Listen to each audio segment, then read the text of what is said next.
अस्सलामुअलैकुम, मैं हूं फैसल तारड़। आज 25 जून 2020 है और आज दिन है जुमेरात का। भारतीय मीडिया पे पिछले 2 दिनों से शोर चल रहा है जो चीनी आर्मी और पाक आर्मी के दरमियान मीटिंग हुई है। हालांकि पाकिस्तान के मुताबिक वो मीटिंग कोरोना वायरस पे थी। जो PLA के फौजी डॉक्टर पाकिस्तान आए हुए थे उनसे आर्मी चीफ कमर जावेद बाजवा साहब की मीटिंग हुई। फिर जो DGISPR ने ट्वीट किया उसमें भी यही लिखा हुआ था कि ये मीटिंग कोरोना वायरस को लेकर की गई है और PLA के जो 10 जवान जो डॉक्टर जवान पाकिस्तान में हैं उनसे मीटिंग हुई है कमर जावेद बाजवा साहब की। लेकिन भारतीय मीडिया ने उन्हें और ही रंग दिया और अजीबोगरीब रिपोर्टिंग की। कहा कि अब पाकिस्तान और चीन दोनों भारत से डर चुके हैं, भारत से सहम चुके हैं, इसलिए दोनों इकट्ठी मीटिंग कर रही हैं।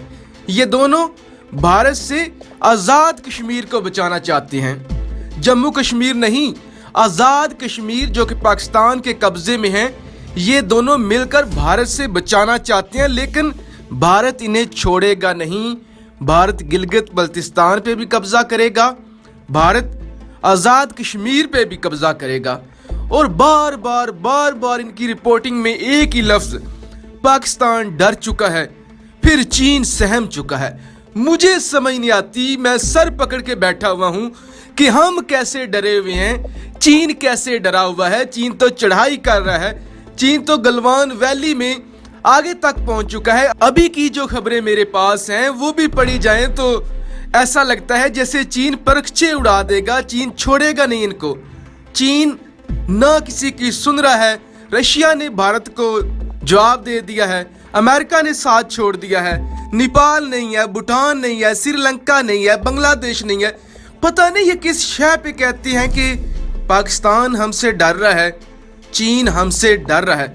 जरा आप इनकी रिपोर्टिंग सुनिए, आपको इतना गुस्सा आएगा या आपको हंसी आएगी कि दुनिया की कैसा पागल तरीन ये मीडिया है, कैसे पागल तरीन ये लोग हैं। हमने थोड़ी और तहकीकात की और अपने पाकिस्तानी रिपोर्टर को फोन लगाया। इसके बाद पूरी बात समझ में आई। पाकिस्तान और चीन के बीच नई जुगलबंदी के पीछे दरअसल एक मीटिंग है। यह मीटिंग कहां हुई, कौन आया, पूरी डिटेल इस रिपोर्ट में है।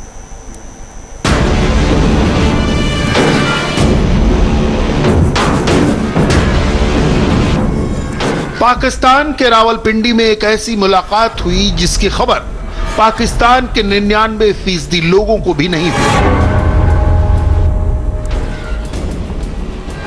ये चेहरे पर मास्क लगाए पाकिस्तानी सेना प्रमुख जनरल कमर जावेद बाजवा हैं, जिन्होंने चाइनीज आर्मी से एक गुप्त मीटिंग की है और इस मीटिंग का एजेंडा था पाकिस्तान के कब्जे वाला कश्मीर और अक्साई चिन।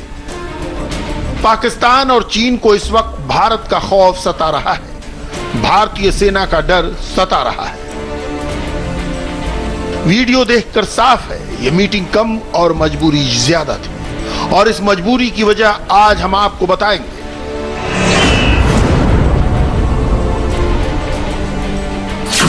पाकिस्तान ने भारत की 78,000 स्क्वायर किलोमीटर की जमीन हड़प रखी है। चीन ने जम्मू कश्मीर में गैर कानूनी तरीके से अभी भी 38,000 स्क्वायर किलोमीटर जमीन पर कब्जा कर रखा है। इसके अलावा चीन पाकिस्तान के बीच हुए एग्रीमेंट के तहत पाकिस्तान ने गैर कानूनी तरीके से चीन को POK में 5180 स्क्वायर किलोमीटर की जमीन दे रखी है। नक्शों में हेर फेर करके दूसरे के हिस्सों पर दावा जताना माओ के जमाने से साम्यवादी चीन की रणनीति रही है। दूसरी ओर POK को भी पाकिस्तान अपनी जागीर समझता है। उसने अपने कब्जे वाले कश्मीर के कुछ हिस्सों में भी चीन की घुसपैठ करा दी है। लेकिन अब दोनों ही देशों की हालत खराब है क्योंकि उन्हें पता है भारत कोई बड़ा कदम उठा सकता है। दोस्तों, मुझे यकीन नहीं होता कि लोग इन पर यकीन कैसे कर लेते हैं, कैसे लोग इनकी बात मान लेते हैं, कैसे लोग इन पे भरोसा करते हैं, कैसे लोग समझते हैं कि ये भी सच बोलते हैं, ये भी सच्ची न्यूज़ देते हैं। लोग इनके मारे हैं, फौजी इनके मार रहे हैं, मुज़ाकरात के लिए माफियाँ ये मांग रही हैं, रशिया के तरले ये कर रहे हैं, अमेरिका की मिन्नतें ये कर रहे हैं, ऑस्ट्रेलिया के पाँव ये पकड़ रहे हैं कि खुदा के लिए हमारी मदद करें, फिर कहती हैं कि चीन हमसे डर रहा है, फिर कहते हैं कि पाकिस्तान हमसे डर रहा है।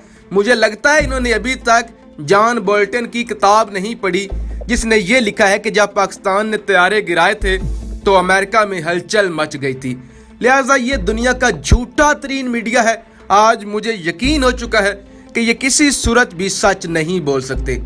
अब मैं आपके सामने डॉक्टर शाहिद मसूद साहब की एक क्लिप रखना चाहता हूँ, जिन्होंने ऐसी दुर्गत बनाई है और पूरी तफसील से समझाया है कि किस तरह से चीन का पलड़ा भारी है, सिचुएशन क्या है और चीन क्या करने जा रहा है और भारत के साथ क्या हाल हो चुका है, या भारत के अपने लोग ही किस तरह से मट्टी पलीत कर रहे हैं मोदी की। लिहाजा आप ये सुनिए और फैसला खुद कीजिए।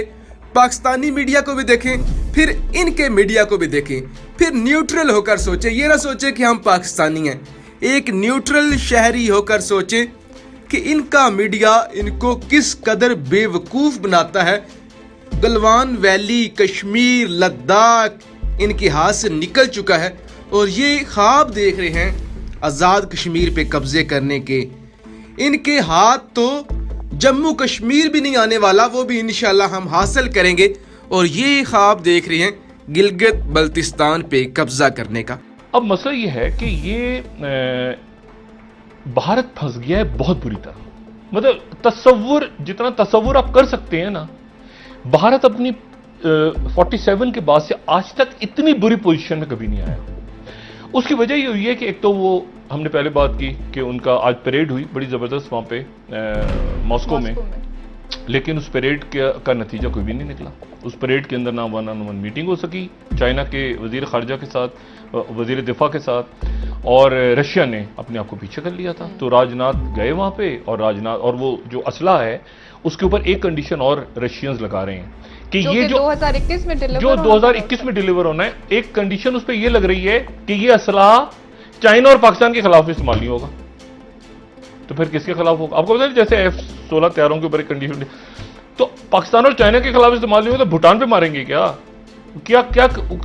अब उसके पैसे भी दे दिए, वो कंडीशंस भी लग रही हैं, वो वहां काम भी नहीं हो रहा। अच्छा, एक रौला पड़ा हुआ, नहीं डिलीवर भी नहीं हो 2021। अच्छा, अब सौदा वौदा हो गया सारा।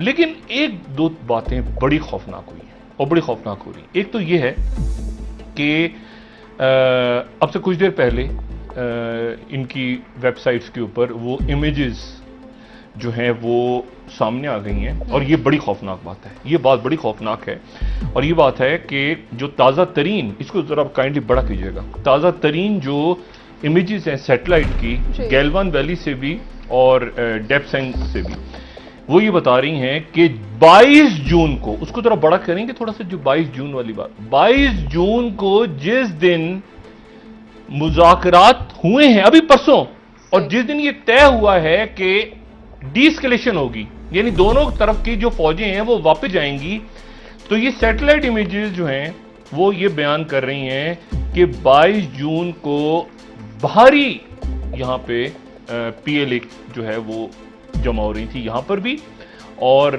वो देशपांग के इलाकों में भी, और किसी किस्म की डीएस्केलेशन नहीं हो रही, चाइना की तरफ से भी नहीं हो रही, और इंडिया भी जितनी अपनी फोर्सेस लेके खड़ा था। ये सैटेलाइट इमेजेस जो हैं वो मुख्तलिफ सैटेलाइट जो मॉनिटर कर रहे हैं उसको तक उन्होंने अपलिंक कर दी है।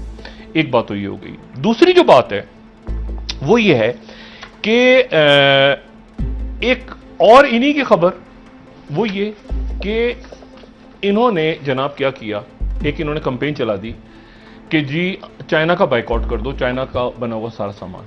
अब आप देखें चीजें तेजी के साथ खतरनाक कितनी खतरनाक हो रही हैं। इन्होंने कहा कि जी चाइना बाइकआउट, चाइना का सामान इंडिया में बाइकआउट करो। ये बीजेपी और तो कुछ कर नहीं सकते, ना लड़ सकते हैं, ना वो उनसे बात कर सकते हैं, नेपाल हाथ से निकल गया, सब कुछ हो गया। इन्होंने जनाब क्या कहा कि चाइना से हम बाइकआउट कर दें। अब उसके नतीजे में ये फाइनेंशियल एक्सप्रेस की स्टोरी है, वो कहते हैं China's answer to India crackdown. China ने इंडिया के जो मसनूआत के बाइकआउट का क्रैकडाउन के जवाब कैसे दिया? उन्होंने जवाब ऐसे दिया कि द ड्रैगन ज़ाहिर है कि चाइना को ड्रैगन कहा जाता है, dragon eyes Bangladesh Nepal with better trade deals. उन्होंने क्या किया कि फौरी तौर पे चाइना ने बांग्लादेश से जो सामान आ रहा था और जो म्यांमार से आ रहा था और नेपाल से आ रहा था, उनके ऊपर टैक्स खत्म कर दिए।